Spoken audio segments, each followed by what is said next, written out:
She collapsed on divorce day, unaware that the stanger who rushed her to the hospital was a billionaire tech CEO. He called her his wife. The paramedic looked up from his clipboard, his eyes shifting between the unconscious woman on the stretcher and the well-dressed man holding her hand. "Sir, I need to ask, what is your relationship to the patient?" Alexander Kane didn't hesitate. His voice was steady despite the trembling in his chest, despite the fact that he'd met this woman only 20 minutes ago, despite the insanity of what he was about to say. "She's my wife." The paramedic nodded, making a note. "And do you know her medical history? Any allergies we should be aware of?" Alex looked down at the woman's pale face, at the tears still wet on her cheeks, at the divorce papers clutched in her lifeless hand. He knew nothing about her, not her medical history, not her favorite color, not even her middle name. But he knew the look in her eyes before she collapsed. He knew that look because he'd seen it in the mirror that very morning. It was the look of someone whose world had just ended. No known allergies. His lie came smoothly. "She's been under extreme stress lately. We both have." The paramedic's expression softened with understanding. "Divorce is hard on everyone, sir. Try not to worry. We'll take good care of her." But they weren't getting divorced. They were strangers. And in claiming her as his wife, Alexander Kane had just made a choice that would change both their lives forever. Have you ever loved someone so completely that losing them felt like losing yourself? Have you ever stood in front of the person you built your entire life around and watched them walk away like you meant nothing? Vivian Hart had. And on the day her divorce was finalized, the pain almost killed her. But what happened next? What happened when a billionaire stranger caught her mid-collapse and made a split-second decision to save her would teach both of them something profound. That sometimes you have to lose everything to find what you were always meant to have. This is a story about rock bottom, about unexpected heroes, about two shattered souls who found each other in the wreckage of their broken marriages. Stay with me, because what you're about to hear will restore your faith in second chances. And if you've ever felt broken beyond repair, hit that like button right now. This story is for you. Subscribe to Mr Hearthline Stories, because we're about to go on a journey you won't forget. The day started like any ending should. Quiet, cold, and utterly final. Vivian Hart stood outside courtroom 4C, watching the second hand on the wall clock tick toward 2:30. In 15 minutes, her marriage would officially cease to exist. 12 years reduced to signatures on legal documents. A lifetime of memories dissolved by a judge's gavel. The courthouse hallway smelled of industrial cleaner and the faint mustiness of old wood. Fluorescent lights hummed overhead, casting everything in a sickly yellow glow. People moved past her in both directions. Lawyers in expensive suits carrying leather briefcases. Couples holding hands, some smiling, some crying. A janitor pushed a mop bucket, the wheels squeaking against the marble floor. Life continuing its relentless march forward, while Vivian stood frozen, unable to make her legs carry her those final few steps. Her phone buzzed. She pulled it from her purse with trembling hands. "Where are you?" Marcus's text was characteristically brief. "Judge is waiting." Of course the judge was waiting. Marcus hated inefficiency, hated wasted time, hated anything that didn't serve his perfectly calibrated plan for success. For 12 years, Vivian had tried to be part of that plan, had made herself smaller, quieter, more convenient, and it still hadn't been enough. "Coming," she typed back. The courtroom door opened, and Marcus stepped out. Vivian's breath caught despite herself. Even now, even after everything, part of her still reacted to the sight of him. Tall, impeccably dressed in a charcoal suit that probably cost more than her monthly rent. Hair perfectly styled. The man looked like he was heading to a business meeting, not the dissolution of his marriage. "Vivienne." His voice was clipped, professional. "We need to finalize the custody arrangement before we go in." "We already finalized it." Vivian heard the tremor in her own voice and hated herself for it. Every other weekend, alternating holidays, Marcus shifted his briefcase to his other hand, not quite meeting her eyes, a tell she'd learned to recognize over the years. He was about to say something she wouldn't like. "I've been reconsidering that arrangement." Vivian's stomach dropped.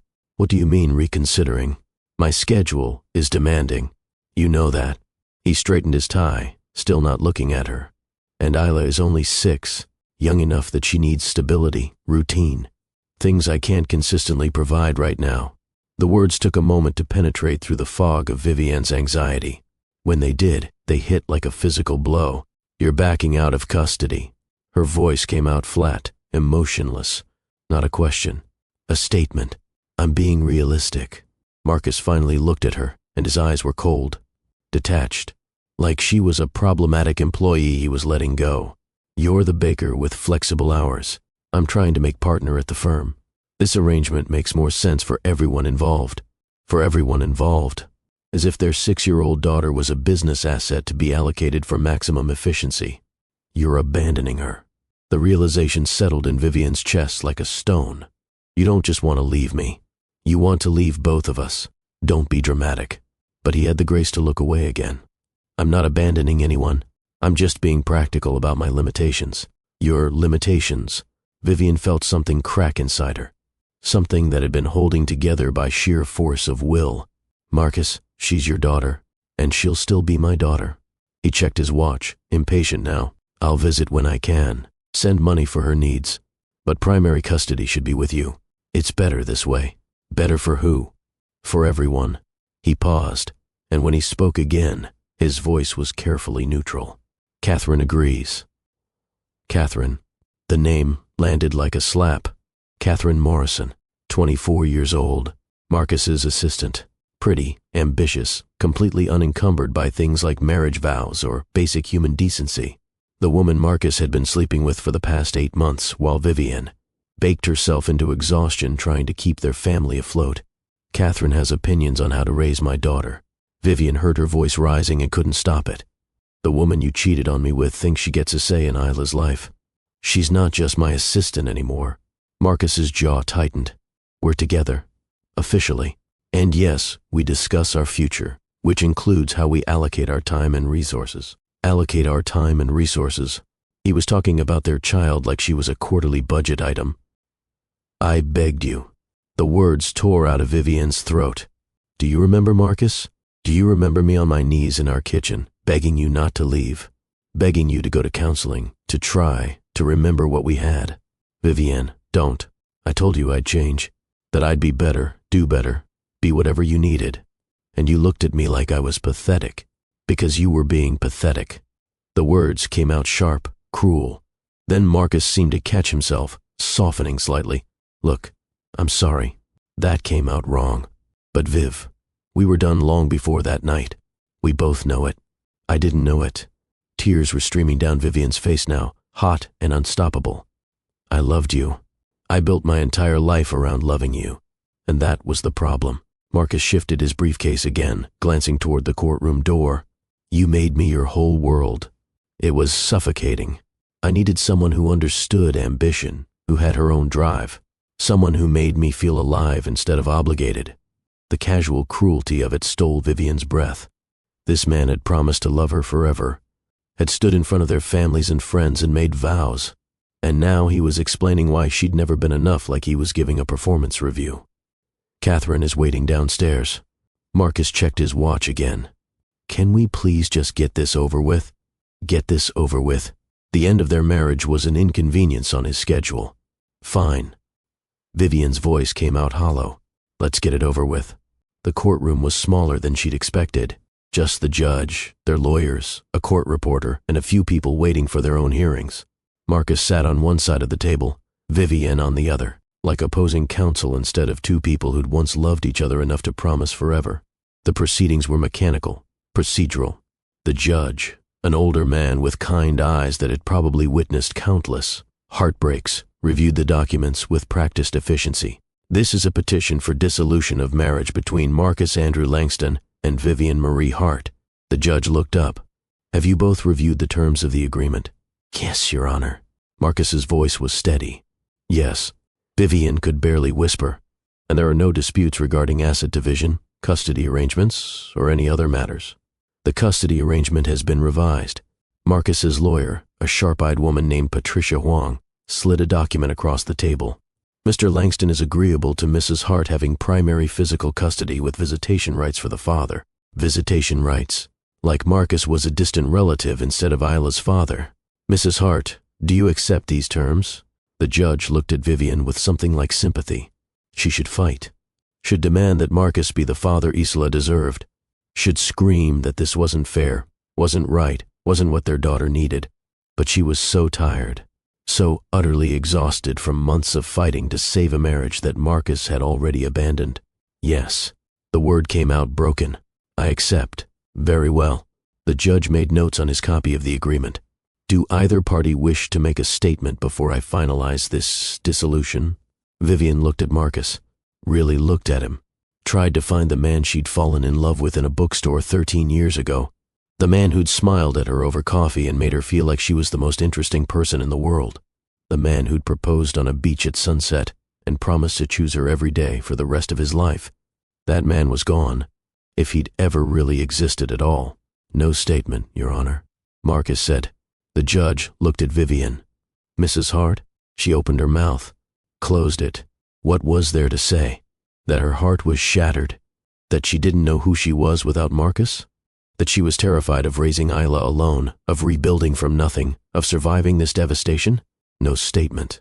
Her voice was barely audible. Very well. The judge picked up his gavel.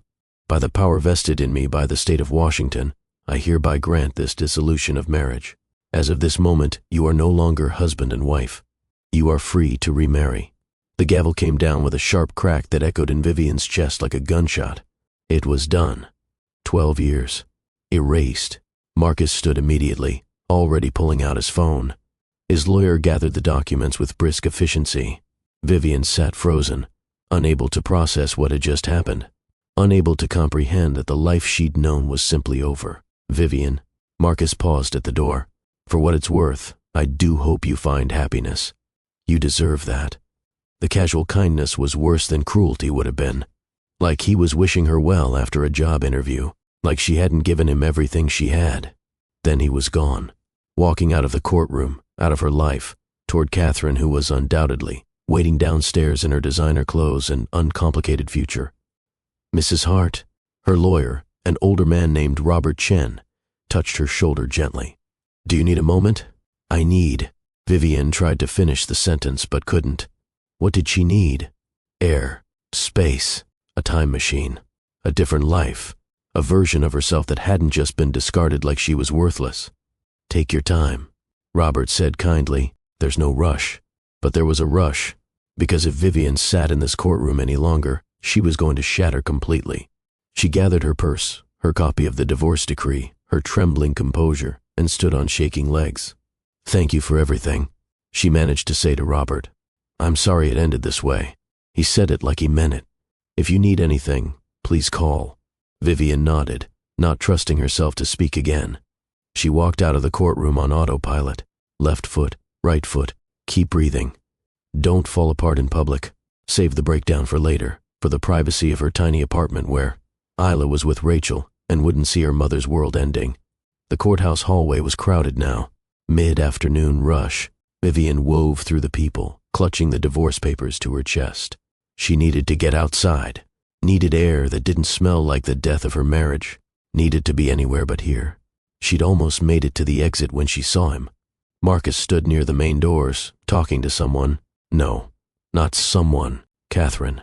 The woman was even prettier in person than in the photos Vivian had found on Marcus's phone.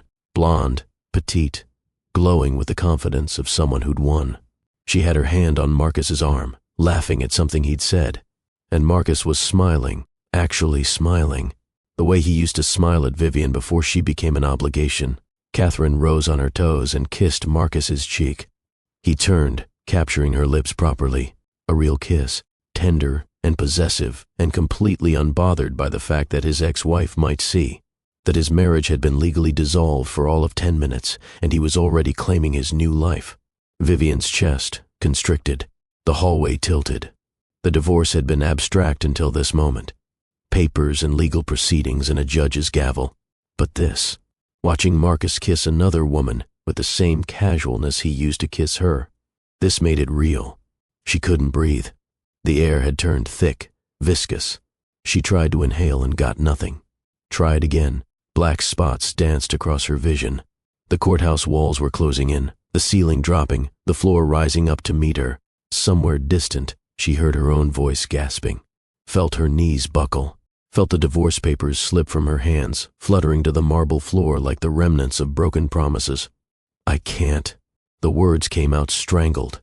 I can't do this. The world tilted 90 degrees. Vivian reached for something to steady herself, but found only empty air. She was falling. The marble floor rushed up to meet her face. She had just enough time to think how pathetic this was, collapsing in public, like some Victorian heroine, before the darkness swallowed her whole. She didn't see the man who'd been standing near the courthouse directory. Didn't see him drop his own briefcase and sprint across the hallway. Didn't see Alexander Kane, billionaire real estate developer who'd signed his own divorce papers, barely an hour ago throw himself forward in a desperate attempt to catch a falling stranger. But Alex saw her, saw the exact moment this woman's body gave out, saw her knees buckle, saw her eyes roll back, saw her begin the long drop toward the unforgiving marble. And something in him, some instinct that overrode his own devastation, roared to life. He ran. His expensive dress shoes skidded on the polished floor. His shoulder clipped another person. He didn't care. All that mattered was reaching her before she hit the ground, before she cracked her head open, before this stranger suffered even more pain than she was already clearly drowning in. Alex dropped to his knees, sliding the last few feet like a baseball player stealing home. His arms shot out. He caught her just as she fell, cradling her head against his chest, taking the impact of their combined weight against the marble with his own body. Pain exploded through his knees, his hip. He ignored it. I've got you. The words came out automatic, instinctive. You're okay. I've got you. The woman was completely unconscious, dead weight in his arms. Her face was deathly pale except for the mascara-streaked tears still wet on her cheeks. Her breathing was shallow, rapid. Alex shifted her carefully, checking for obvious injuries. His hand came away from the back of her head, sticky with blood. Someone call 911. Alex's voice came out commanding despite the tremor he felt inside. Now, a security guard was already on his radio. People crowded around, their faces a blur of concern and morbid curiosity. Give her space. Alex snapped. Back up. They retreated slightly. Alex adjusted his grip on the woman, trying to keep pressure on the head wound while also keeping her airway clear. Her divorce papers had scattered across the floor around them. He could see her name on one of the documents. Vivian Marie Hart. Vivian. He said her name quietly, testing it. Vivian, can you hear me? No response. Her eyelids fluttered, but didn't open. Sir, the ambulance is 3 minutes out. The security guard knelt beside them. Do you know her? Is she family?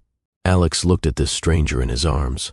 This woman whose pain he recognized because it mirrored his own. No, I don't know her, but I couldn't let her fall alone. That was when he noticed the couple near the doors. A man in an expensive suit looking shocked, a young blonde woman with her hand over her mouth. They were staring at the scene, but making no move to approach. The man met Alex's eyes across the hallway, and something passed between them. Guilt, maybe, or just the cold calculation of someone who'd already moved on. You know her, Alex said to the man. It wasn't a question. The man in the suit hesitated. That's He paused. My ex-wife. We just finalized the divorce. And you're just standing there. The words came out harder than Alex intended. I don't. The man looked at the blonde woman beside him. Vivian and I aren't together anymore. It's not my place. She collapsed, and you think it's not your place. Alex felt anger surge through him, righteous and clean, and so much easier than the grief he'd been carrying.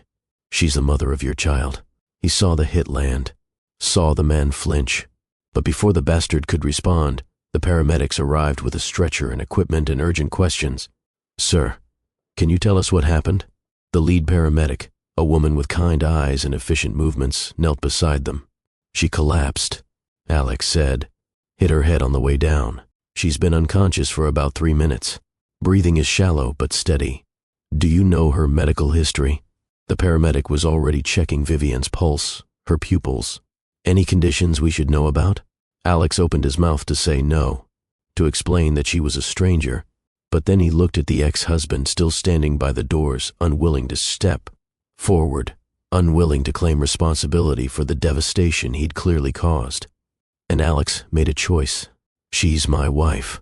The lie came out smooth, certain. No allergies that I know of. She's been under extreme stress. We both have. The paramedic nodded, making notes. Let's get her on the stretcher. Can you keep that pressure on her head wound while we move her? Yes. They worked together, careful and coordinated, lifting Vivian onto the stretcher, securing her, starting an I-5th, the practiced choreography of medical emergency. Through it all, Alex stayed close, his hand still cradling her head. We're transporting to Seattle General. The paramedic looked at Alex.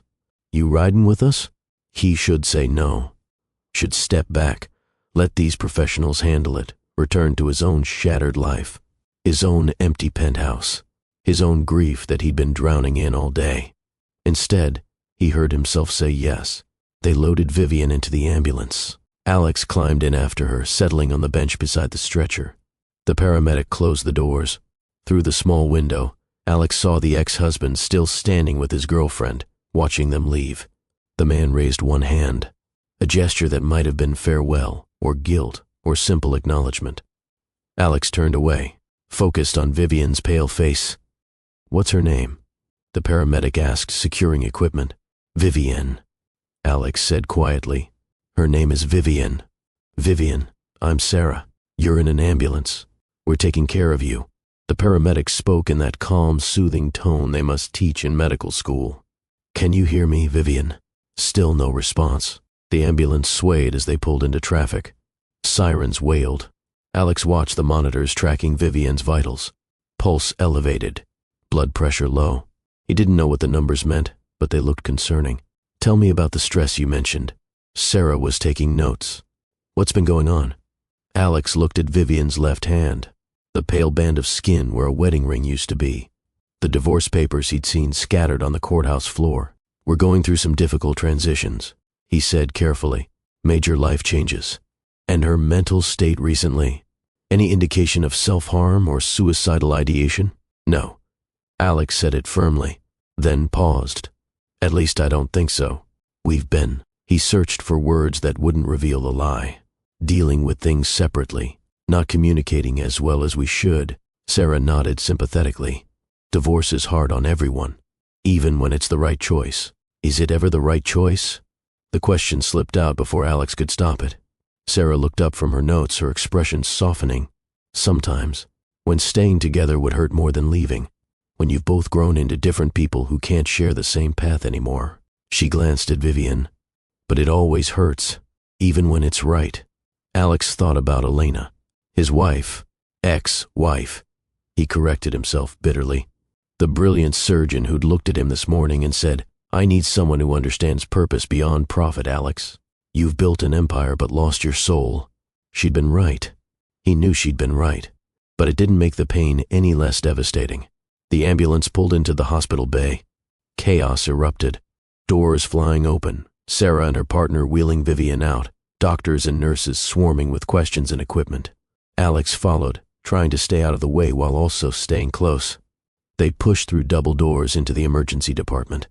Fluorescent lights, the smell of antiseptic, the controlled urgency of medical professionals. We need a full workup. A doctor in blue scrubs was reading Sarah's notes.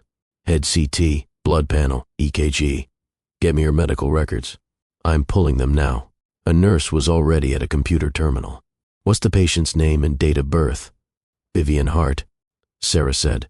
Date of birth is... She looked at Alex expectantly. Alex had no idea. He didn't know this woman's birthday. Didn't know her medical history or her allergies or anything beyond the devastation he'd seen in her eyes before she collapsed. I don't remember, he said, the lie feeling heavier now. I'm sorry, my mind is blank. The stress. That's okay, sir. The nurse's voice was kind. We can look it up with her social security number or insurance information. Do you have her wallet? Alex pulled out his phone instead. Let me call our... He pretended to search for a contact. Our primary care doctor. They'll have everything. Actually, we found her purse. Another nurse appeared holding a small leather bag. I'll get the information from her ID. Crisis averted. For now. Mr. Hart? The doctor approached. I'm Dr. Rachel Kim. Your wife is stable, but we need to run some tests. The head injury appears minor, but we want to rule out concussion or internal bleeding. She's also showing signs of severe dehydration and exhaustion. She hasn't been sleeping. Alex said, latching onto something that felt true even if he didn't actually know. The stress has been overwhelming for both of us. I understand. Dr. Kim's expression was professionally sympathetic. We're going to take good care of her. There's a waiting room just through those doors. Someone will update you as soon as we know more. Can I stay with her? Not during the tests, I'm afraid. But after we get her stabilized and moved to a room, absolutely. Alex nodded, started to turn toward the waiting room, then paused. Dr. Kim, is she going to be okay? The doctor met his eyes. Her vital signs are good. The collapse was likely due to a combination of physical and emotional stress rather than anything life-threatening. With rest and proper care, I expect a full recovery. Thank you. Alex walked to the waiting room on autopilot, collapsed into one of the uncomfortable plastic chairs. The adrenaline that had carried him through the last hour was fading, leaving behind exhaustion and the surreal awareness of what he'd just done. He'd lied to paramedics and doctors, claimed a complete stranger as his wife, inserted himself into this woman's medical emergency with no authority and no right. He should come clean, should find a nurse, explain the situation, step back before this went any further. Instead, he pulled out his phone and stared at the screen. His last text from Elena was still there. I've moved my things out of the penthouse. My lawyer will be in touch about finalizing the financial arrangement. I wish you well, Alex. I really do. Typed with the same clinical efficiency she probably used for patient notes. No emotion, no acknowledgement of the 10 years they'd spent together. Just a business transaction being concluded. Alex had responded with a single word. Okay. What else was there to say? That he loved her? She already knew. That he'd do anything to change? She'd made clear that she didn't want him to change. She wanted him to be someone else. Entirely. That her leaving was destroying him? She had her own life to live, her own happiness to pursue, and his devastation wasn't her responsibility. So, okay. He'd signed the divorce papers in courtroom 2B at 1:15. Watched Elena walk out with Dr. James Morrison, the hospital professor she'd fallen in love with. Watched her slide into his car, lean over and kiss him. Watched them drive away toward their meaningful, purposeful, morally superior future together. Then Alex had walked out of the courthouse, fully intending to go home and figure out how to survive this. And he'd seen Vivian Hart collapse, seen a stranger in as much pain as he was, and saving her it felt like saving himself. Mr. Hart? A nurse appeared in the waiting room doorway. Your wife is awake. Alex stood. The lie was getting deeper with every passing moment, with every person who called him Mr. Hart. With every second he didn't correct the misconception. He should tell the truth now, before this went any further, before he became complicit in something he couldn't take back. Instead, he followed the nurse through the emergency department doors. They'd moved Vivian to a private room. She was propped up slightly in the hospital bed, an IV in her arm, monitors beeping steadily. Her eyes were open now, confused, red-rimmed from crying but open. She looked at Alex as he entered, and he saw the exact moment recognition failed to click. Because they'd never actually met. She had no idea who he was. Hi, Alex said softly, stopping a few feet from the bed. I'm Alex, Alexander Kane. I was at the courthouse when you collapsed. Vivian's hand moved to her head, touching the bandage there gently. You caught me. It came out as a statement rather than a question. Yes. Why? The question hung in the air between them. Why had he caught her? Why had he claimed her as his wife? Why was he standing in this hospital room instead of going home to process his own divorce? Because I couldn't let you fall alone, Alex said finally. And because I know exactly what kind of pain makes a person collapse like that. Something shifted in Vivian's expression. Understanding, maybe. Recognition of shared devastation. The paramedic asked who you were. She said slowly. What did you tell them? Alex had two choices. He could tell her the truth now. Apologize for the lie. Explain that he'd simply reacted instinctively, let her take over her own medical care. Or he could double down. I told them, I'm your husband. Alex met her eyes steadily. I'm sorry. I shouldn't have lied. But your ex was standing right there and he wasn't coming forward, and I couldn't leave you with no one. Tears slipped down Vivian's cheeks. He saw, didn't he? Marcus saw me collapse. He saw. And he didn't. She couldn't finish the sentence. No. Alex said quietly. He didn't. They sat with that devastation for a moment. The husband who should have cared, who should have rushed to her side, who should have ridden in the ambulance holding her hand. And instead, he'd stood by the doors with his new girlfriend and let a stranger take responsibility. "Thank you." Vivian's voice was barely a whisper. "For catching me. For not letting me be alone. You don't have to thank me." "Yes, I do." She wiped at her tears with the back of her hand, the IV tubing swaying. "You could have just kept walking. Let the paramedics handle it. Gone home to your own life. But you stayed. I didn't have anywhere else to be." The honesty slipped out before Alex could stop it. "I signed my own divorce papers an hour before I saw you fall." Vivian's eyes widened. "Today?" "This morning. 1:15. Courtroom 2B. Oh God." Fresh tears fell. "We're both freshly destroyed." Alex finished. "Yeah." A nurse bustled in, checking Vivian's IV and making notes on a tablet. "Your tests came back fine, Mrs. Hart. Mild concussion, dehydration, exhaustion. Dr. Kim wants to keep you overnight for observation, but you should be able to go home tomorrow." "Okay," Vivian said softly. The nurse smiled at Alex. "You can stay with her if you'd like. We can bring in a cot." "Thank you," Alex said. "I appreciate that." After the nurse left, Vivian looked at Alex with something between confusion and gratitude. "You don't have to stay," she said. "I'm fine now. You can go home." "Do you have someone to call?" Alex asked gently. "Someone who can be here with you?" Vivian was quiet for a long moment. "Then I have a friend, Rachel. She's watching my daughter, but Rachel has to work tomorrow morning and I don't." She trailed off. "I don't really have anyone else." The admission hung heavy in the sterile air. "My parents died when I was 23. Vivian continued, her voice hollow. "Car accident. And Marcus's family never liked me. Thought I wasn't ambitious enough for their golden boy." She laughed bitterly. "Turns out they were right. They weren't right." Alex pulled the visitor's chair closer to the bed. "You are enough, Vivian. More than enough. Your ex-husband is an idiot for not seeing it. You don't even know me. I know you're a mother who just watched her daughter's father abandon her. I know you loved someone enough to be devastated by losing them. I know you collapsed from the weight of that pain." Alex leaned forward. "And I know that you deserve better than what he gave you." Fresh tears streamed down Vivian's face. "Why are you being so kind to me?" "Because someone should be. And because, selfishly, helping you is helping me survive my own nightmare." "What happened?" Vivian asked. "With your wife?" "Ex-wife." The words still tasted wrong. "Elena. She's a cardiothoracic surgeon. Brilliant, driven, saves lives for a living."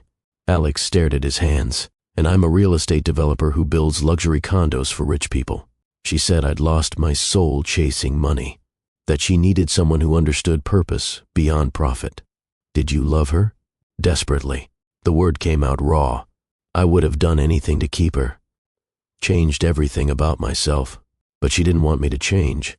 She wanted me to be someone else entirely." "I know that feeling." Vivian's voice was thick with tears.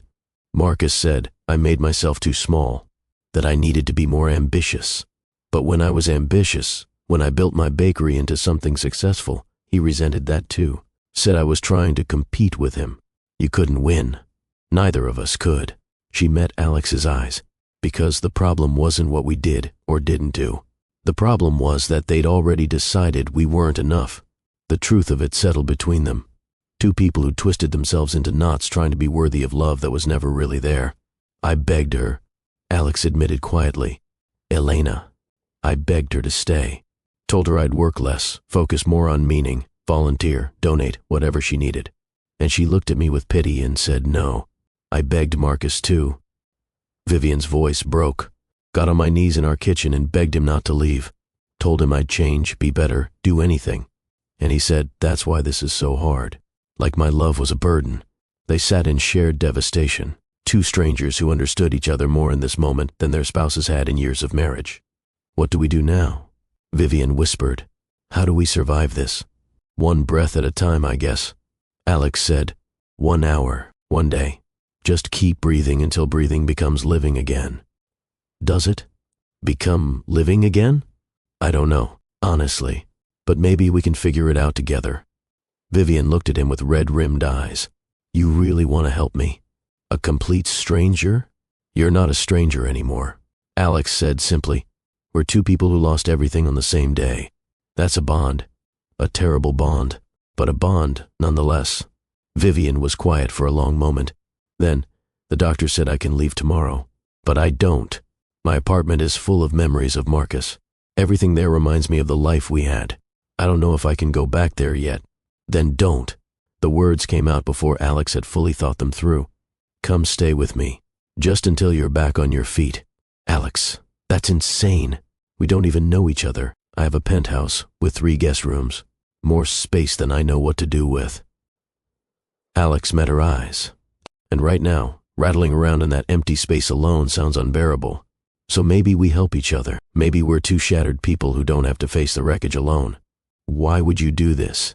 Because this morning, I went home to an empty penthouse and realized I couldn't remember who I was before Elena. Couldn't remember what I liked or wanted or cared about beyond making her happy. Alex's voice roughened. So maybe helping you will help me remember. Maybe having someone else to focus on will keep me from drowning in my own grief. That's the most honest thing anyone said to me in months. Vivian wiped her eyes. Okay, I'll stay. Just for a few days, until I figure things out. However long you need. But I have Isla, my daughter. She's 6. I can't just bring her, Alex said immediately. I like kids, and there's plenty of room. You don't know what you're offering. Vivian managed a watery smile. 6-year-olds are a lot of energy. I think I can handle it. They sat in comfortable silence for a moment. The monitors beeped steadily. Outside the room, the hospital hummed with activity. But in here, there was peace. The fragile peace of 2 broken people who'd found each other at rock bottom. Alex, Vivian said softly. Yeah? Thank you for catching me, for not letting me hit the ground alone. Thank you for giving me a reason to keep standing. If this story is already touching your heart, I need you to do something for me right now. Hit that like button. Show me this message of hope resonates with you. Drop a comment telling me, have you ever felt broken beyond repair? Have you ever wondered if you'd survive losing the person you built your life around? Because Vivian and Alex are about to show us that sometimes rock bottom is actually the foundation for rebuilding. And don't forget to subscribe to Mr. Hearthline Stories and hit that notification bell. Because this journey is just beginning, and you won't want to miss what happens next. The hospital discharged Vivian the next afternoon with instructions to rest, avoid stress, and follow up with her primary care doctor in a week. The avoid stress part made both Alex and Vivian laugh bitterly, as if stress was something they could simply choose to eliminate from their current reality. Alex brought his car around to the patient pickup area, a sleek black Mercedes that probably cost more than Vivian's yearly income. She hesitated before getting in, suddenly aware of the economic disparity between them. This is too much, she said, standing on the curb. You've already done too much. Alex came around and opened the passenger door. Get in, Vivian. You have a concussion. You're not taking the bus. She got in. They drove through Seattle in relative silence. Rain streaked the windows, typical for late October. The city looked gray and cold, matching Vivian's internal landscape perfectly. Tell me about Isla, Alex said, breaking the quiet. What does she like? What makes her happy? Vivian felt her expression soften, the way it always did when she thought about her daughter. She's obsessed with the ocean, wants to be a marine biologist, knows more about sea turtles than most adults. She smiled, and she loves ballet, takes classes twice a week. Marcus always said she needed to choose one or the other, that she couldn't be both a scientist and a dancer. Why not? That's what I said. But Marcus has very rigid ideas about success, about focus. He thought encouraging multiple interests would make her scattered, or well-rounded. Alex suggested, exactly. What does Isla know about the divorce? That Daddy and I aren't going to be married anymore. That she'll have 2 homes instead of 1. Vivian's voice tightened. But she doesn't know that Marcus barely wants custody, that he's already choosing his new life over her. How do I tell a 6-year-old that her father is abandoning her? Maybe you don't. Not yet. Alex glanced at her. Maybe you just show her that she's loved completely by the parent who chose to stay. They pulled into an underground parking garage. Alex's building was in downtown Seattle. glass and steel and understated wealth, the kind of place Vivian would never have entered if not for this surreal situation. The elevator ride to the penthouse was smooth and silent. Vivian caught her reflection in the mirrored walls. She looked terrible. Hair tangled, hospital bracelet still on her wrist, the bandage on her head visible under her hair. She looked like someone who'd been through a trauma, which, she supposed, she had. The elevator opened directly into Alex's penthouse. Vivian stepped out and stopped. Floor-to-ceiling windows overlooked Elliott Bay. The Space Needle was visible in the distance. The furniture was all clean lines and expensive fabrics. Art that probably belonged in museums hung on the walls. Everything was perfectly arranged, professionally designed, utterly beautiful, and completely devoid of life. "It's like a showroom," Vivian said, before she could stop herself. "I know." Alex set his keys on the entry table. Elena had very specific tastes. She designed everything. Now she's gone, and I'm left with her vision of what our life should have looked like. "You could change it." "To what?" Alex looked around like he was seeing the space for the first time. "I don't even know what I like anymore. Every choice I made for 10 years was filtered through what would make Elena happy. We're more alike than I thought," Vivian said quietly. "Come on, I'll show you the guest room." He led her down a hallway. The guest room was larger than Vivian's entire apartment. King-size bed, private bathroom, a sitting area with a view of the water. It was stunning and impersonal in equal measure. "Make yourself at home," Alex said. "The bathroom is stocked with toiletries. There are clothes in the closet, Elena's things that she left behind. You're about the same size. Help yourself to whatever you need. Alex, I can't wear your ex-wife's clothes. She doesn't want them. Trust me, she made that very clear." Alex's smile was tight. "And you need something clean to wear. It's practical." After he left, Vivian sat on the edge of the bed and tried to process her new reality. Yesterday morning she'd been married. Yesterday afternoon she'd been divorced. Last night she'd been in the hospital with a concussion. And now she was living in a billionaire's penthouse wearing his ex-wife's abandoned clothes. If someone had told her a week ago that this would be her life, she would have laughed. Now, she didn't know whether to laugh or cry. Her phone buzzed. "Rachel, how are you feeling?" The text read, "Isla's asking when you're coming to get her. I told her you had a little accident, but you're okay now." Vivian typed back, "I'm okay.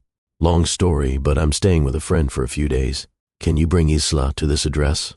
She sent Alex's building information, waited for the questions she knew were coming. "A friend? Viv, what's going on? Are you safe?" "I'm safe.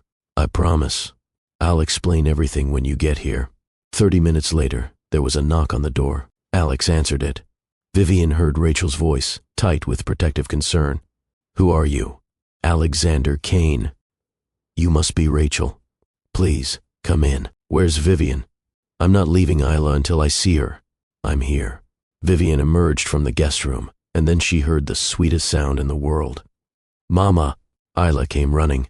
6 years old, dark braids flying, backpack bouncing on her shoulders. Vivian dropped to her knees and caught her daughter in a fierce embrace. "Hi, baby girl," she whispered, breathing in the familiar scent of Isla's strawberry shampoo. "Hi, my love.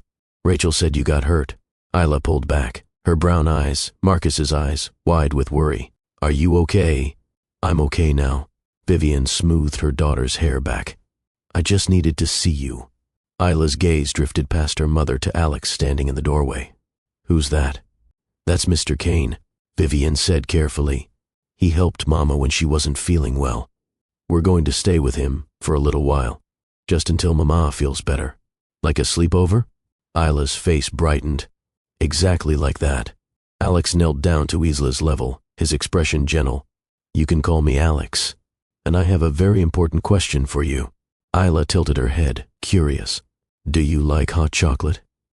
A huge grin split her face. "With marshmallows? Is there any other kind?" Vivian watched Alex lead Isla toward the kitchen, chatting easily about the proper marshmallow to chocolate ratio, and felt something crack open in her chest. Rachel touched her arm. "Viv, what is happening? Who is this guy?" "Honestly," Vivian kept her voice low, "I have no idea. But right now, he feels like the only solid thing in my life. He's a stranger. So was Marcus once." Vivian turned to her friend. "And I spent 12 years with him. building a life, raising a daughter, believing in forever. And he threw it all away like it meant nothing. She watched Alex lift Isla onto a bar stool, both of them laughing. At least with Alex, I know exactly where I stand. Two broken people helping each other survive. That's more honest than anything I had with my husband, ex-husband. Rachel corrected gently. Right, ex-husband. They joined Alex and Isla in the kitchen. Alex had somehow produced an impressive spread. Fresh fruit, cheese, crackers, and yes, perfect hot chocolate with exactly the right number of marshmallows. We decided snacks were necessary. Alex explained, his eyes twinkling. Isla is very wise about these things. Very wise. Isla agreed solemnly around a mouthful of cheese. Vivian slid onto a bar stool beside her daughter, accepting the mug of hot chocolate Alex offered. It was perfect. Rich, not too sweet, warming her from the inside out. After Rachel left, still worried but somewhat reassured, Vivian found herself relaxing into the afternoon. Alex showed Isla his collection of marine biology books. I went through a phase, he said sheepishly, pulling down a thick volume about sea turtles. Isla's eyes went wide. You have books about the ocean? Lots of them. For the next 2 hours, Vivian dozed on the couch while Alex patiently answered Isla's endless questions about marine life. She woke occasionally to the sound of her daughter's laughter and Alex's gentle explanations. Each time, she felt that same crack in her chest widen, the space where she'd kept all her fear and grief and exhaustion. And in that widening crack, something new was trying to grow. Hope, maybe, or just the possibility of surviving this. When evening came, Alex insisted on ordering dinner. I can cook, Vivian protested. You have a concussion. You're resting. He pulled out his phone. What does Isla like? Pizza? Ty. Pizza. Isla bounced on the couch cushions. With extra cheese. Over pizza and Isla's animated descriptions of her favorite sea creatures, Vivian felt herself begin to thaw. The tight knot of anxiety that had lived in her chest for months loosened slightly. Here, in this stranger's home, with her daughter chattering happily in this broken man treating them both with such careful kindness, she felt safe. It terrified her, because she'd felt safe with Marcus once. And look how that had ended. After dinner, Vivian put Isla to bed in the guest room. She read 3 stories and sang the lullaby her grandmother had taught her. The same lullaby she'd sung every night since Isla was born. Some things remained constant even when everything else fell apart. When she finally emerged, she found Alex on the balcony, staring out at the city lights reflected in the rain-dark water. She's asleep, Vivian said softly, joining him. She's wonderful, Alex said. You should be proud. I am. Vivian wrapped her arms around herself against the cool air. I just wish Marcus could see what he's giving up. His loss is someone else's gain. She looked at Alex sharply, but his expression was unreadable. I don't know how to do this. Vivian admitted. How to be alone. How to raise a daughter by myself. How to trust anyone again after everything.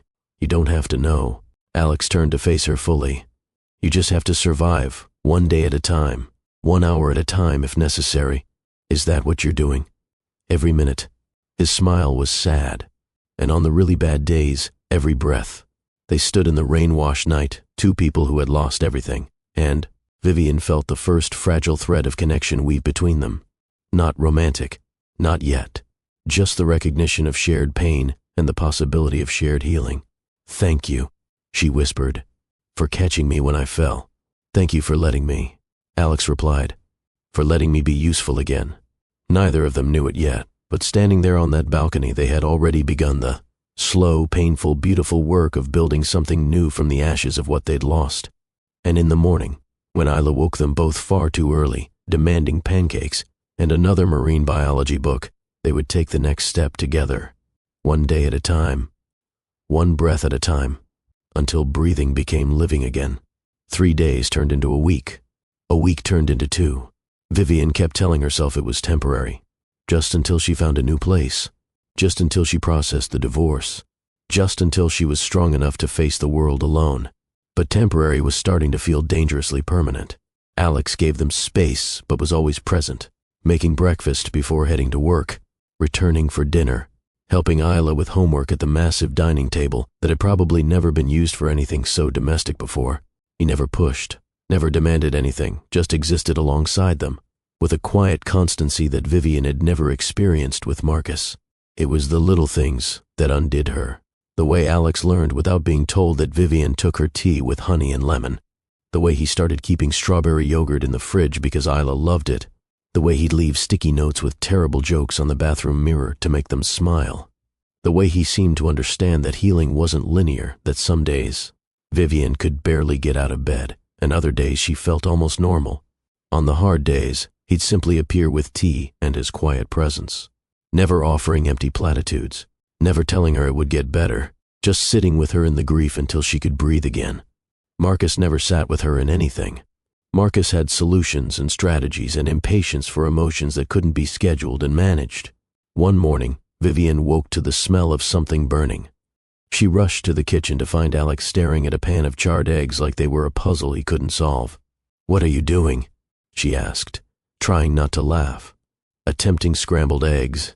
He gestured at the pan where the eggs were definitely beyond salvaging. Emphasis on attempting. "This is why I stick to toast." Vivian couldn't help but smile. "Move over. You don't have to." "I know." She gently nudged him aside, taking over the stove. "Move." She scraped the burnt eggs into the trash and started fresh. Alex watched her work, leaning against the counter with his coffee. "You're good at this," he observed. "My grandmother taught me." Vivian cracked eggs into the pan with practiced efficiency. She said cooking was meditation. You can't worry about your problems when you're focused on not burning the eggs. She added butter, salt, fresh herbs she'd found in the fridge. Apparently she was wrong about that part. "I've worried through thousands of meals." "What do you worry about?" "Everything." Vivian whisked the eggs gently. "Whether I'm a good mother, whether the bakery will survive without me there every day, whether I'll ever trust anyone again, whether staying here is taking advantage of your kindness." "You're not taking advantage. I'm living in your home rent-free. You're keeping me from rattling around this empty penthouse alone, drowning in my own thoughts," Alex said quietly. "That's worth more than rent." Vivian plated the eggs, adding toast and fruit. They sat at the kitchen island together, and for a while they just ate in companionable silence. "These are incredible." Alex made a sound of appreciation. "Way better than my charcoal attempts." The bar was pretty low. He laughed. The sound surprised them both.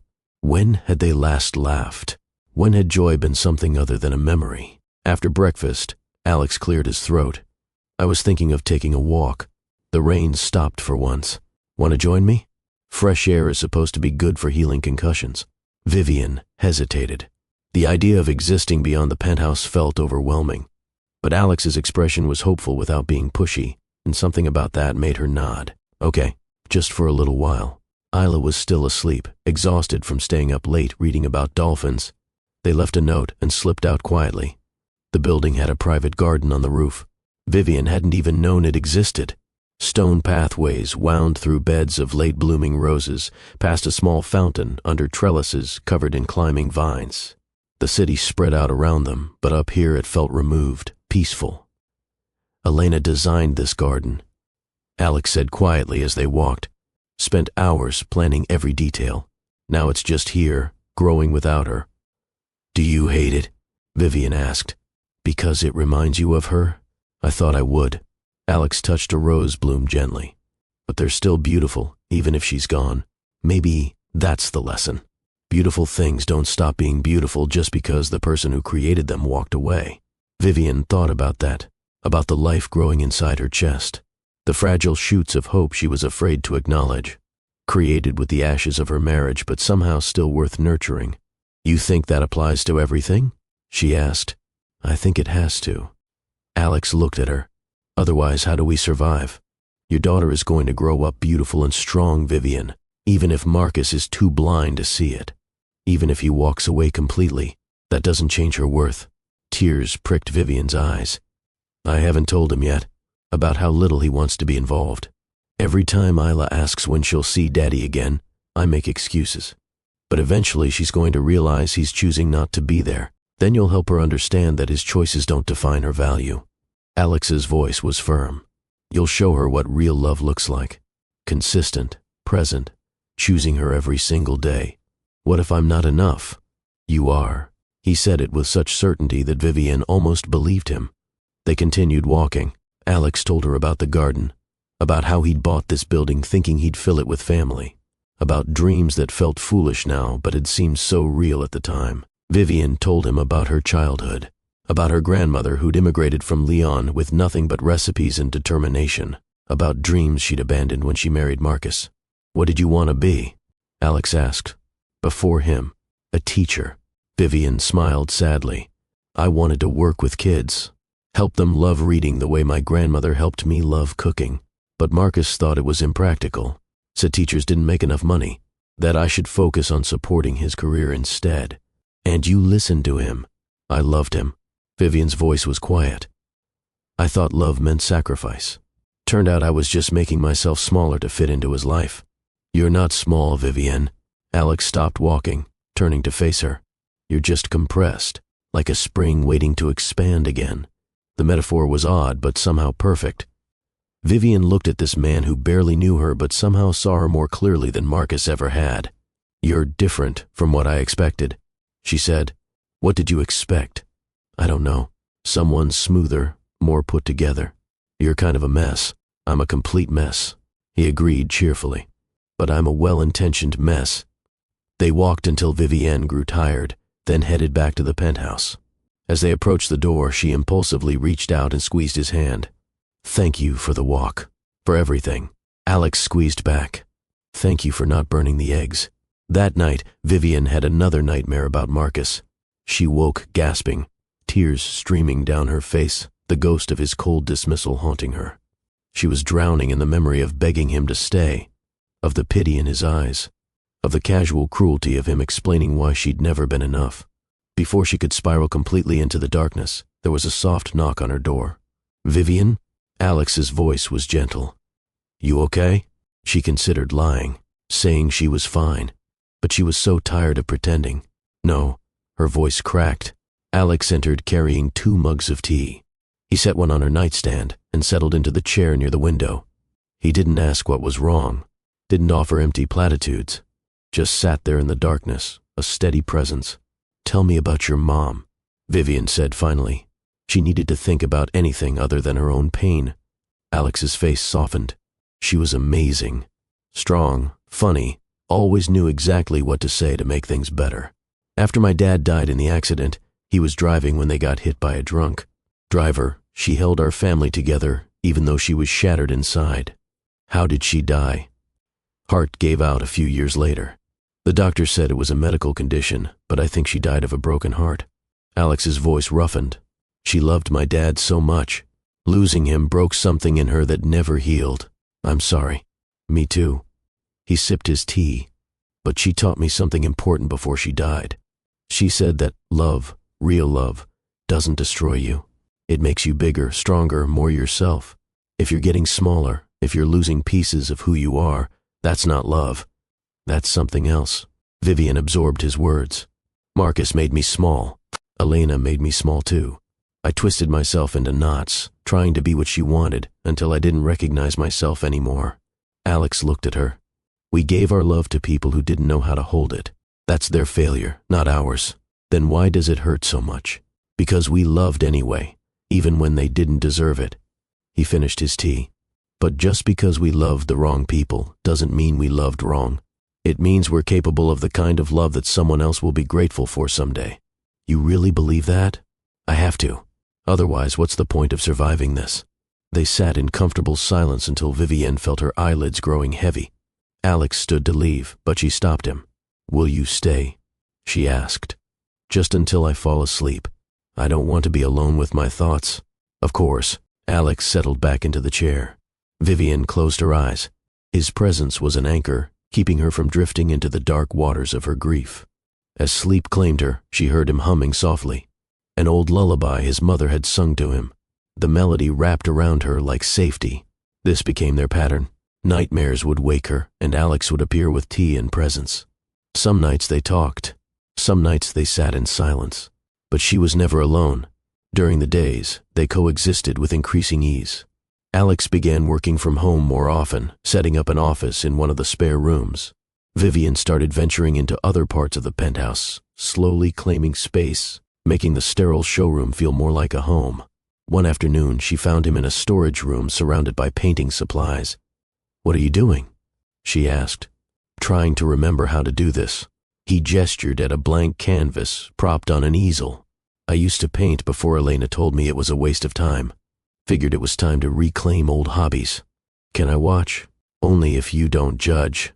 Vivian pulled up a stool as Alex began mixing colors. His strokes were hesitant at first, then grew more confident. What emerged was abstract but beautiful, swirls of blue and gray that somehow captured the feeling of grief without being literal. "It's perfect," Vivian breathed. "It's terrible." Alex stepped back, studying his work. "But it's mine." "That's enough for now." Inspired, Vivian started reading again, something she'd abandoned during her marriage when Marcus complained about her wasting time with books. She'd curl up in the window seat of the guest room, losing herself in stories of people whose problems made hers feel less insurmountable. Alex would find her there, so absorbed she didn't hear him approach. He'd leave fresh tea and snacks without disturbing her. She'd discover them later with a note, "For healing. Also because you forgot to eat lunch again." These small kindnesses accumulated, built on each other, created a foundation of something Vivian was afraid to name. 3 weeks after moving in, Alex made her a proposal. "I have an idea," he said one evening after Isla was asleep, "and I want you to hear me out before you say no." Vivian set down her book, wary. "Okay. My company is renovating the waterfront district." Alex leaned forward, intense in the way he got when discussing business. "There's a corner space that would be perfect for a bakery. Better location than your current place. More foot traffic. Room to expand." Vivian's heart stuttered. "Alex, I can't." "Hear me out."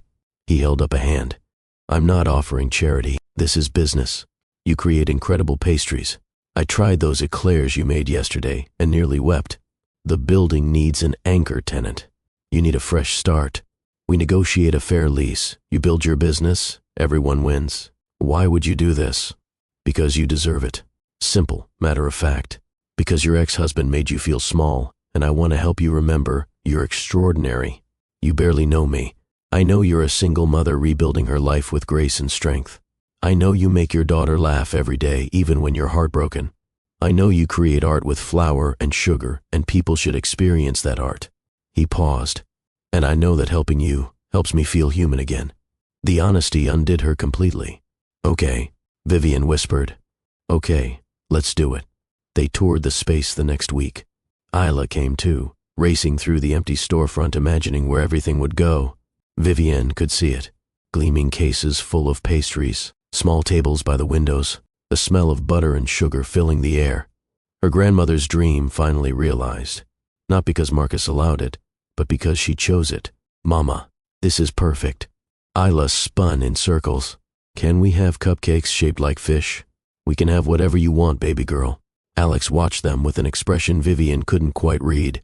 When their eyes met across the empty space, something passed between them. Acknowledgement of the life they were building, brick by brick, moment by moment.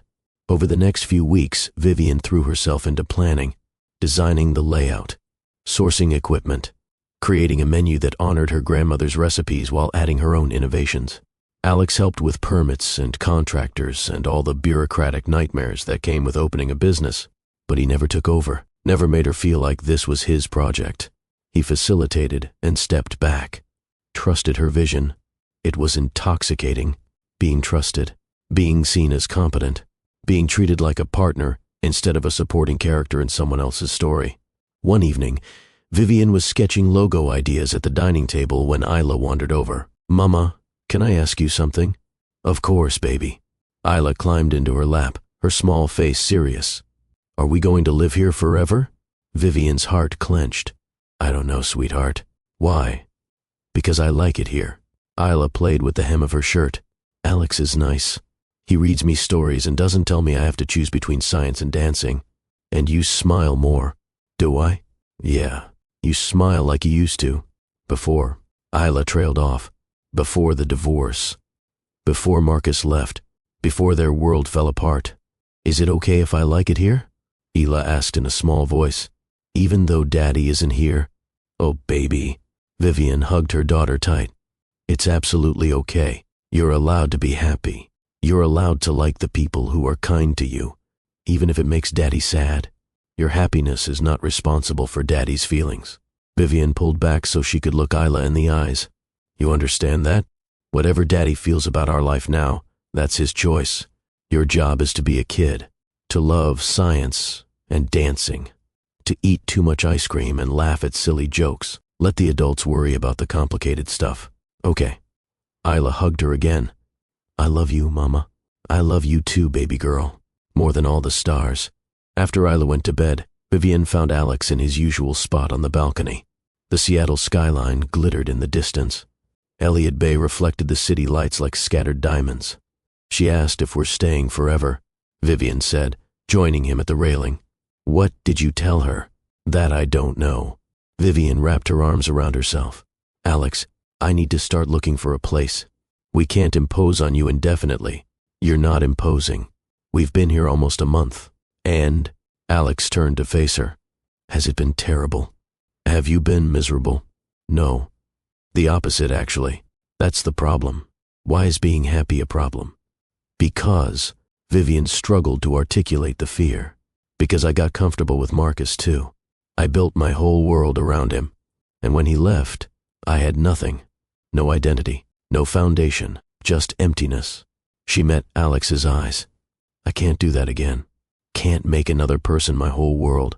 "I'm not asking you to," Alex said quietly. "I'm asking you to consider that maybe we're building something different here. Not you orbiting my life or me orbiting yours, but two people creating a shared space where we both get to be whole. That sounds like a fantasy. Maybe. Or maybe it sounds like something worth trying. What if it doesn't work? What if we ruin this by wanting more than we should? What if we ruin it by being too afraid to try?" The question hung between them. Vivian looked at this man who'd caught her when she fell, who'd given her space to heal, who'd helped her rebuild without ever making her feel like she owed him, who'd treated her daughter with more patience and kindness than her own father showed. "I'm scared," she admitted. "Me too." "Of what?" "Of losing this." Alex gestured between them. "Whatever this is. You and Isla, you've made this empty penthouse feel like a home for the first time. Made me remember what it's like to have purpose beyond work. Made me feel human again." He took a breath. "I'm terrified of going back to the emptiness." "Then don't." The words came out before Vivian could stop them. "Don't go back. Stay here. Stay in this. Stay with us. Vivian, I mean it." She stepped closer. "I don't know what this is. I don't know if it's just shared trauma or if it's something real, but I know I don't want to lose it either." "What are you saying?" "I'm saying stay. I'm saying let's see where this goes. I'm saying I'm terrified, but maybe that means it matters." Alex reached out, cupping her face gently. His thumb brushed her cheekbone. The touch sent electricity through her. "I'm falling in love with you, Vivian." The words came out rough, urgent. "I know it's too soon. I know we're both still healing. But I needed you to know. This isn't just about convenience or shared grief anymore. It's about you, about who you are, about wanting to be part of your life, not because you need saving, but because being with you makes me want to be better." Tears streamed down Vivian's face. "I'm falling in love with you too, and it terrifies me." "Me too. But maybe," she leaned into his touch, "maybe that's how we know it's real, because it scares us enough to be careful with it." Alex leaned down slowly, giving her time to pull away, to change her mind, to retreat into safety. But Vivian didn't pull away. She rose on her toes, meeting him halfway. The kiss was soft, tentative, full of promise and fear and hope all tangled together. When they broke apart, both were crying. "We're quite a mess." Vivian laughed through her tears. "The best kind of mess." Alex pressed his forehead to hers. "So, is that a yes? You'll stay?" "We'll stay." For now became permanent that night, not with grand declarations or moving trucks, but with a kiss on a balcony in the quiet. Acknowledgement that temporary had always been a lie. They told themselves to feel safer. The next morning, Isla found them making breakfast together. Alex at the stove attempting pancakes. Vivian beside him providing guidance and laughing when he inevitably made a mess. They were standing close, closer than before, and when Alex passed Vivian the spatula, his hand lingered on hers. Isla watched this with the sharp perception of children. "Are you and Alex boyfriend and girlfriend now?" she asked over her cereal. Vivian and Alex exchanged glances. "Would that be okay with you?" Vivian asked carefully. "If Alex and I were more than friends?" Isla considered this seriously. "Will he still read me marine biology books?" "Absolutely," Alex said. "And help with my science projects? That's basically mandatory. And not tell me I have to choose between things I love?" "Never." "Then yeah." Isla grinned. "It's okay." She paused. "Does this mean we really get to stay forever?" "Forever is a long time," Vivian said. "But yes, baby, we get to stay." Isla cheered, then went back to her cereal like this was just another Tuesday. Children were remarkable that way, adaptable, resilient, ready to embrace joy when the adults finally got out of their own way. Over the next weeks, Vivian and Alex navigated their new dynamic carefully. They were building something, but neither wanted to rush. Both had scars from marriages that had imploded. Both were wary of repeating old patterns. So they went slow, held hands, stole kisses when Isla wasn't watching, had long conversations late at night about what they wanted, what they feared, what they needed from each other, learning to be partners in the real sense, not one person sacrificing for another, but two people choosing each other while remaining themselves. The bakery, which Vivian named Vivian's in honor of her grandmother, opened on a crisp November morning. The line wrapped around the block. Food bloggers raved. Local news covered it. Within a month, Vivian had to hire additional staff to keep up with demand. Marcus sent a text. "Saw the news about your bakery. Congratulations. Guess you didn't need me after all." Vivian stared at the message for a long time. Part of her wanted to respond, to tell him that no, she hadn't needed him, that she'd been strong all along and he just made her forget it, to rub her success in his face. Instead, she deleted the message and blocked his number. He didn't deserve her energy, didn't deserve space in her new life. He was the past, and she was finally building a future. If this story is moving you, if you're seeing yourself in Vivian's journey, I need you to do something. Drop a comment below telling me about a time you chose yourself, a time you walked away from someone who made you small, a time you rebuilt from nothing. Your story matters. And don't forget to share this video with someone who needs to hear that they're stronger than they think. Subscribe to Mr. Hearthline Stories because we're heading into the part where everything gets tested, where the past comes back demanding attention, and you won't want to miss how Vivian and Alex handle it. Life was good. Better than good. Vivian's bakery was thriving. Isla was flourishing in school. Alex had started a community development project, using his wealth to create affordable housing instead of luxury condos. He'd found meaning beyond profit, purpose beyond success. And then, on a Tuesday in March, Marcus showed up. Vivian was picking Isla up from school when she saw him, leaning against his car in the parking lot. Same expensive suit, same perfect hair. But there was something different, something desperate in his eyes that made Vivian's stomach drop. "Viv," he straightened when he saw her. "We need to talk. I have nothing to say to you." Vivian moved to walk past him, but he stepped into her path. "Please, just 5 minutes." "No, I made a mistake." The words came out rushed. "The biggest mistake of my life." Vivian's heart stuttered. This was the moment she'd fantasized about for months after he left. Marcus realizing what he'd lost. Marcus wanting her back. But standing here now, with 6 months of healing behind her, she felt nothing but exhaustion. "Move, Marcus. Just listen." He ran a hand through his hair, that tell of stress she used to know so well. "Catherine and it fell apart. She wasn't who I thought she was. Took half my money and left when I wouldn't give her more. And I've been trying to move on, trying to rebuild, but nothing works, because I threw away the best thing in my life." "Mama." Isla came running out of the school building, then stopped short when she saw her father. "Daddy?" Marcus's face softened. "Hey, princess." But Isla didn't run to him. She ran to Vivian, pressing close to her mother's side. The rejection was instinctive. 6 months of broken promises and missed weekends had taught her that her father was unreliable. "What are you doing here?" Isla's voice was small. "I came to see you." Marcus glanced at Vivian. "And to talk to your mama about us being together again." "We're not getting back together," Vivian said firmly. "We're divorced, Marcus. You made that choice. I made a mistake." He was pleading now, all his polished composure cracking. I was stupid and selfish, but I know what I lost now. Please, Viv, give me another chance. Let me be the husband you needed, the father Isla deserves. For a moment, Vivian wavered.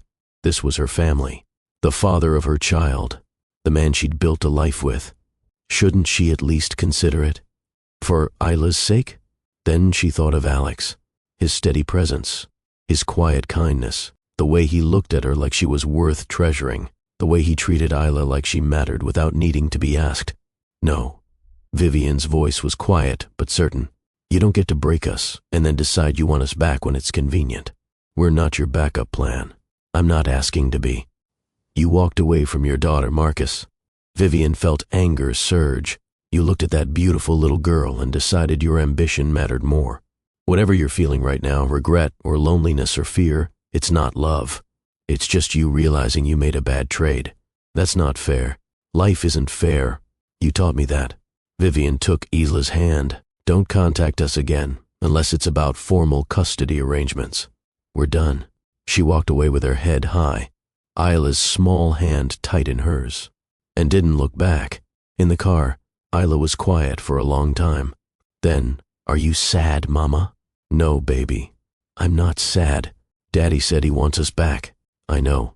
But you said no. I did. Isla was quiet again. Then, good. Her voice was fierce. He made you cry a lot. Alex doesn't make you cry. Alex makes me happy. Me too. Isla leaned her head against the window. Can we go home now? I want to show Alex my spelling test. I got 100%. Of course, baby girl. Let's go home. But when they got home, Vivian couldn't settle. Marcus's words kept echoing in her head. I made a mistake. I want you back. I want our family. Part of her, the part that had built a life around him, that had believed in forever, wanted to believe him, wanted to give Isla her father back, wanted the fantasy of the whole family. Alex found her on the balcony after Isla went to bed. He didn't say anything, just stood beside her, waiting. Marcus came to the school today, Vivian said finally. He wants me back. Alex's hand tightened on the railing. What did you tell him? I told him no. Relief washed over Alex's face, but he controlled it quickly. How do you feel? Confused. Vivian turned to face him. I said no in the moment, but now I'm wondering if I was being selfish, if I should have at least considered it for Isla's sake. Do you want him back? No. Yes. I don't know. Vivian pressed her hands to her face. I don't want him back. I know that. But part of me keeps thinking about Isla deserving both parents, about whether I have the right to keep her from her father. He kept himself from her. Alex's voice was gentle but firm. You're not doing that. He is. But what if he's really changed? What if he really means it this time? Then he'll prove it through consistent action over time, not through one desperate plea in a parking lot. Alex took her hands. Vivian, I'm not going to tell you what to do. This is your life. Your choice. Your daughter. But I will say this. Isla deserves a father who chooses her every day, not one who only wants her when his other options fall apart. I know. And you deserve a partner who sees you as essential, not one who only realizes your value after losing you. I know that too. So, what do you need? Alex's thumbs traced circles on her hands. Do you need space to figure this out? Do you need time to think? I'll give you whatever you need. That was the difference, Vivian realized. Marcus told her what to do. Alex asked what she needed. I need to see him one more time, she said. I need to look him in the eye and know for certain that saying no is the right choice. Pain flickered across Alex's face, but he nodded. Okay. When? Tomorrow. Get it over with. Do you want me to come with you? No. This is something I need to do alone. Alex pulled her into his arms. Whatever happens, whatever you decide, know that you're strong enough to handle it, with or without me. I don't want it to be without you, Vivian whispered against his chest. Then come back to me. That night, Alex slept in the guest room, giving Vivian space. She lay awake staring at the ceiling, trying to untangle her feelings. She loved Alex. She was certain of that. But did she love him because he was right for her, or because he'd saved her when she was drowning? And if Marcus had really changed, didn't she owe it to Isla to at least try? The questions tormented her through the endless night. In the morning, she texted Marcus, "Meet me at Kerry Park, noon." He responded immediately, "Thank you. I'll be there." Vivian dropped Isla at school and drove to the park with her heart in her throat. She arrived early, needing time to compose herself. The view from Kerry Park was stunning. The Space Needle, the city skyline, Elliott Bay stretching out to the Olympics. But Vivian barely saw it. All her focus was on the conversation ahead. Marcus arrived exactly at noon. Always punctual, always controlled. Except today, he looked disheveled, worried, more human than she'd seen him in years. "Thank you for coming," he said, stopping a few feet away. "I wasn't sure you would." "I almost didn't." Vivian crossed her arms. "You said you changed. Prove it. Tell me why you really want me back." Marcus seemed taken aback by her directness. "Because I love you. Because I made a terrible mistake. Because—" "No." Vivian cut him off. "Tell me the truth. Not what you think I want to hear. The actual truth." He faltered, and in that moment, she saw it. The calculation behind his eyes. The desperation that had nothing to do with love. "The woman you left me for," Vivian said slowly. "She took everything, didn't she? Your money, your status. And now you're alone, and you thought coming back to me would solve your problems. That's not. Don't lie to me. Not anymore." She stepped closer. "You don't love me, Marcus. You never really did. You loved having someone who worshipped you, who made you feel important. But actual love, partnership, seeing me as an equal, you never wanted that." Marcus's face hardened. "And you think that developer does? He's just using you, Vivian. Once the novelty wears off, once you're not a damsel in distress anymore, he'll leave too. Maybe he will." The possibility hurt, but she said it anyway. "But at least he sees me. Actually sees me. When was the last time you asked me what I wanted, Marcus? What I dreamed about? What made me happy?" He couldn't answer. Didn't even try. That's what I thought. Tears streamed down Vivian's face, but they weren't tears of heartbreak anymore.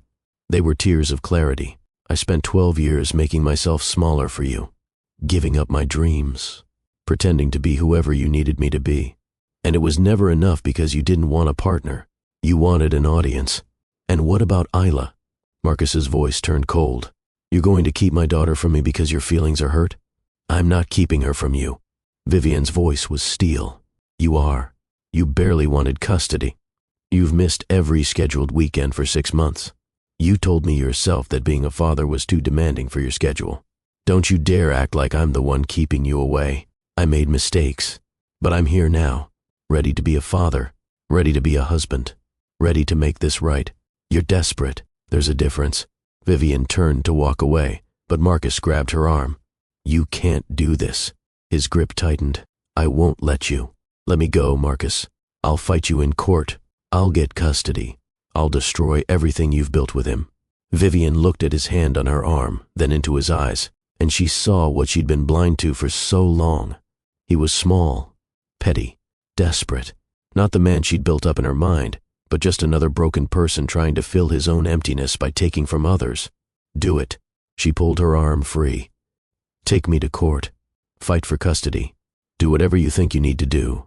But you'll lose, Marcus, because I have proof of everything. Your abandonment.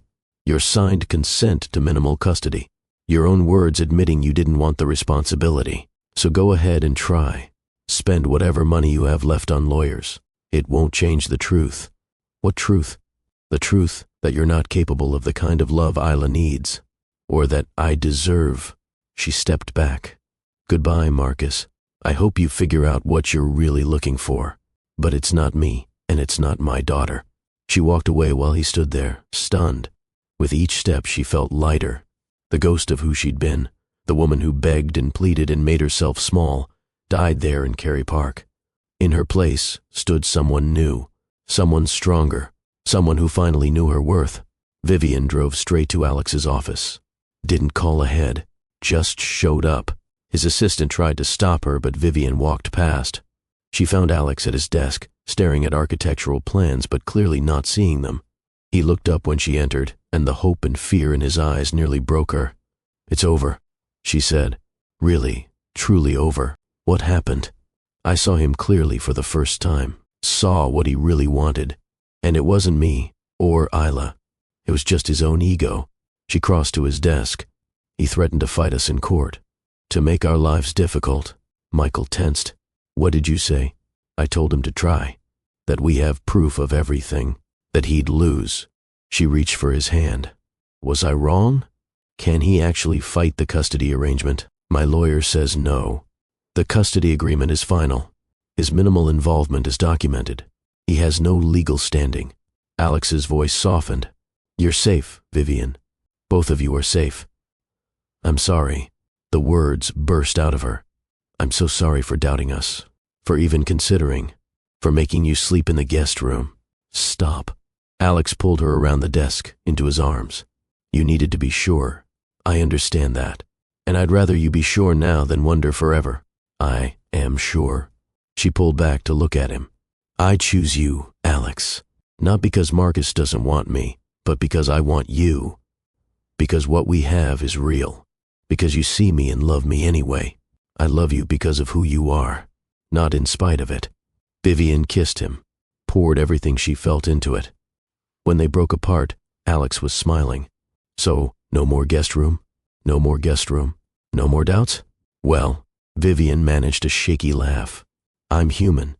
I'll probably have doubts sometimes, but I'll talk to you about them instead of running.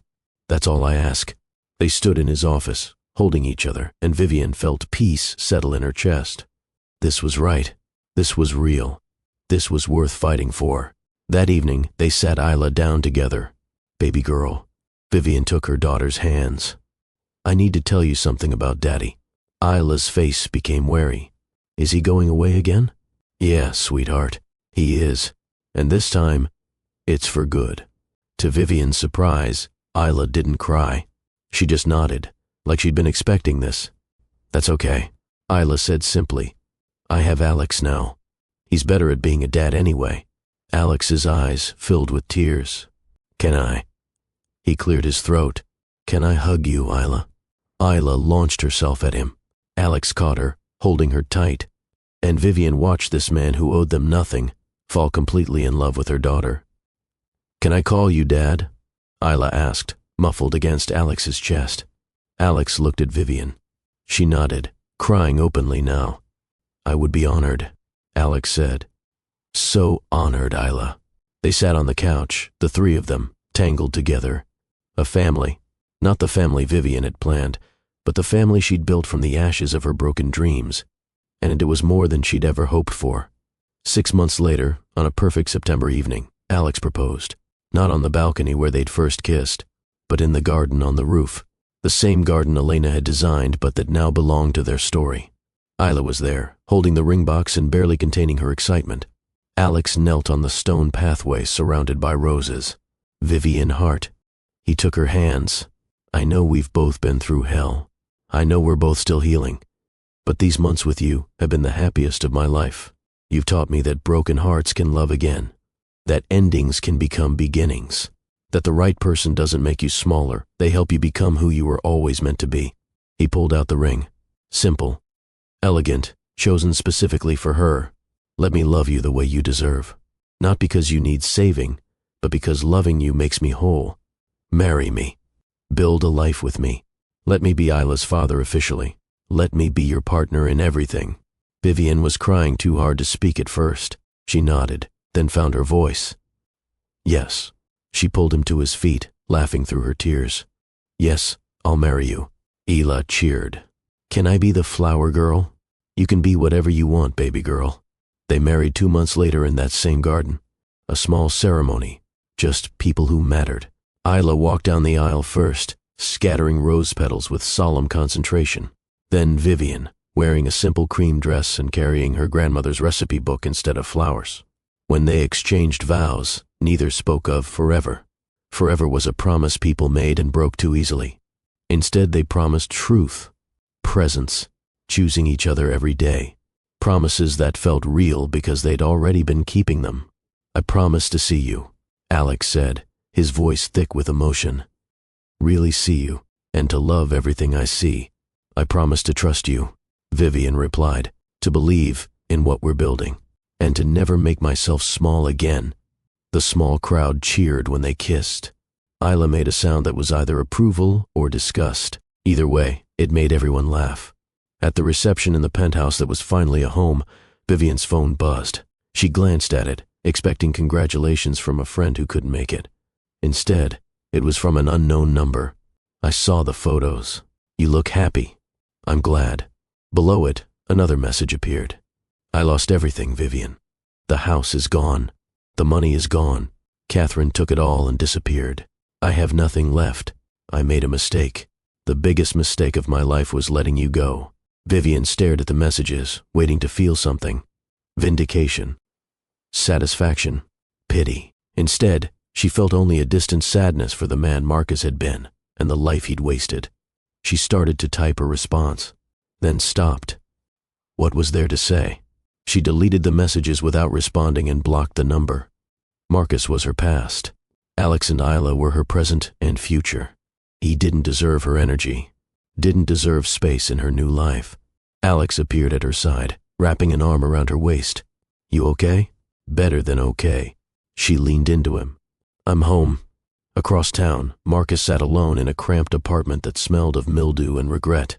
The photos of Vivian's wedding had appeared on social media through a mutual acquaintance's account.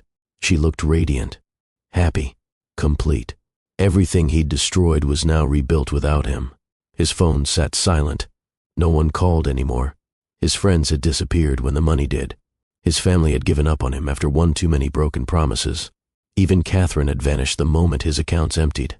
He thought about showing up at Vivian's house, about demanding to see Isla, about fighting for some scrap of the life he'd thrown away. But he knew the truth. He'd signed away his rights. He had no legal standing. And more importantly, he had no moral standing either. He'd made his choices. Now he got to live with them. Marcus looked around the empty apartment, at the furniture he'd bought secondhand, at the walls that needed painting, at the life that stretched ahead of him, lonely and small. This was his throne now, built on pride and selfishness and the arrogant belief that he could discard people and suffer no consequences. His kingdom of nothing. Meanwhile, back at the penthouse, Vivian and Alex danced in the living room while friends cheered. Isla watched from Alex's sister's lap, her eyes following her parents with fascination. "Thank you," Vivian whispered against Alex's chest, "for catching me, for staying, for loving us. Thank you for letting me." He kissed the top of her head. "Thank you for teaching me that broken things can be beautiful." As the evening wound down and guests began to leave, Alex carried a sleeping Isla up to her room. Vivian followed, watching as he laid their daughter gently in her bed. Not his biological child, but his in every way that mattered. "He's going to ask about Marcus someday," Vivian said quietly as they stood in Isla's doorway. "I know." Alex tucked a blanket around Isla. "And when he does, we'll tell him the truth. That his biological father wasn't ready to be a parent, but that he has a father who chose him, who loves him, who will always be there. You think that'll be enough?" "I think love is always enough. Not the selfish kind, not the conditional kind, but real love." He pulled Vivian close, the kind that stays. They stood together, watching Isla sleep, two people who had collapsed under the weight of their broken hearts and somehow found the strength to rebuild. Not separately, but together. Not by forgetting their pain, but by transforming it into something beautiful. Vivian thought about the woman she'd been on those courthouse steps. Devastated, certain her life was over, unable to imagine a future without Marcus. That woman had died there, and in her place had risen someone stronger, someone who knew her worth, someone who understood that the right kind of love doesn't make you smaller. It makes you whole. "What are you thinking?" Alex asked. "That I was so focused on keeping Marcus that I couldn't see I was losing myself." She turned in his arms. "Thank you for helping me find her again. She was always there. You just needed space to remember." They went downstairs hand in hand, husband and wife, partners in every sense. The penthouse that had been a mausoleum of lost dreams was now filled with the sound of their laughter, their love, their life. Outside, the city glittered in the darkness. The same city where they'd both signed divorce papers on the same day. The same courthouse where Vivian had collapsed and Alex had caught her. The same streets they'd driven through, two strangers bound by shared devastation. But that was the prologue. This, right here, was the story. The real story. The one about two broken people who refused to let their shattered hearts define them, who chose each other, who built something beautiful from the wreckage. Years would pass. Isla would grow up knowing only Alex as her father. She would have Alex's kindness and Vivian's determination, and she would never doubt for a moment that she was loved completely. Marcus would remain alone, his attempts to rebuild his life constantly sabotaged by his own selfishness. Some people learn from their mistakes. Others are doomed to repeat them. But that was his story, his consequence, his choice. Vivian and Alex's story was just beginning, and it would be written not in grand gestures or fairy tale endings, but in the quiet moments of choosing each other, in the hard conversations and the easy laughter, in the tears and the triumphs, in the ordinary magic of two people who refused to let their broken hearts define them. Vivian had loved a man who didn't deserve her, but now she was loved by a man who did, and that made all the difference. If this story touched your heart, if Vivian and Alex's journey reminded you that your worst day doesn't have to define you, I need you to do something.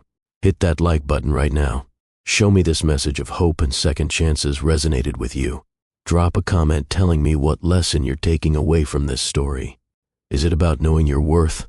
About the difference between real love and convenient love? About choosing yourself even when it's terrifying? Your voice matters, and here's my final ask. Share this video with someone who needs to hear it. Maybe they're going through a divorce. Maybe they're healing from betrayal. Maybe they just need to remember that they're worthy of real love. This story could be exactly what they need today. Subscribe to Mr. Hearthline Stories and hit that notification bell, because we're building a community of people who believe in second chances, in growth, in the power of choosing yourself.